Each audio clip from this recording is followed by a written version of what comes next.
How's it going, everybody? It's Yong here, and welcome to day 59 of the Final Fantasy XV Countdown Retrospective.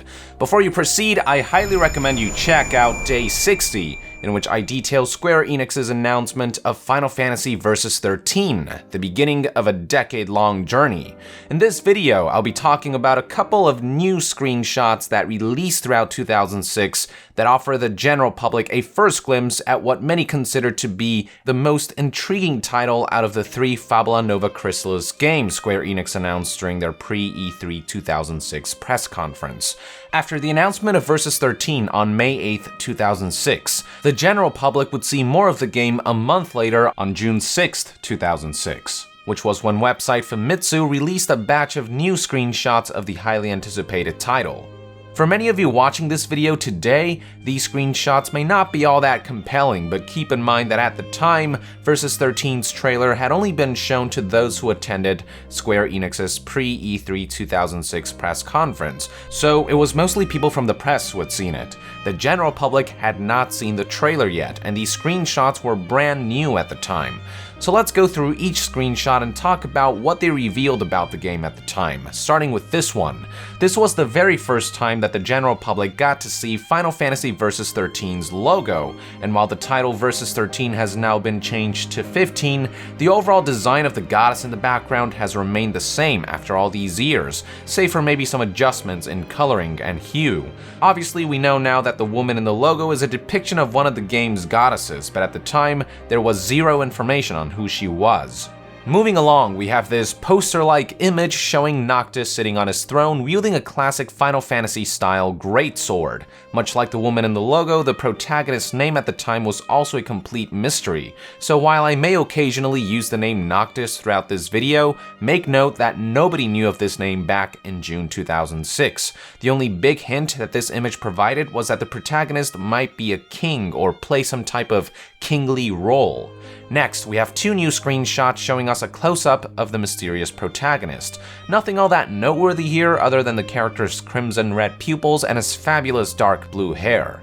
We are then shown a screenshot featuring heavily armed soldiers firing their rifles at the protagonist, where we can see what early designs of Niflheim Empire soldiers looked like. Once again, I'll remind you that entities like the Niflheim Empire had not been revealed to the general public, so all we could assume at the time was that this was clearly some kind of rival faction of whatever nation the mysterious protagonist was defending.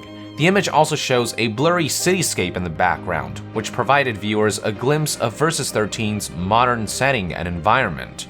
The next screenshot shows the mysterious protagonist deflecting the bullets through what looks to be some kind of invisible barrier, until the next screenshot reveals that they're actually magical swords and other types of magical weapons that the protagonist can summon at will and use as barriers.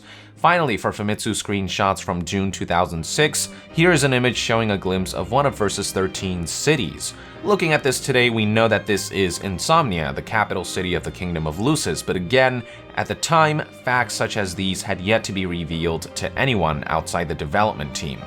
Alright, so with Famitsu's screenshots out of the way, let's fast forward 3.5 months from June 6, 2006, all the way to September 22nd, 2006. After a few months of silence, on this date, website IGN posted high-definition versions of 4 of Famitsu's XIII screenshots. Here we can see a nice high-definition close-up of Noctis, giving viewers back then a better look at some of the details on his clothes, his facial features, his red pupils, and his fabulous dark blue hair. Same thing goes for this next screenshot, which shows Noctis wielding one of his magical weapons, with glass-like particles emanating from it. Next, we have a high-definition version of the screenshot showing soldiers firing at the mysterious protagonist, through which we can see more details on the soldiers' medieval-inspired armor and the rifles that they're wielding. The image also shows a better look at the architecture of the building from which Noctis is coming out of and the blurry modern cityscape in the background. The last high-definition screenshot shows Noctis summoning his magical weapons, providing viewers back then a good look at Noctis's full attire as well as the variety of weapons at his disposal, ranging from swords, greatswords, axes, spears, and more.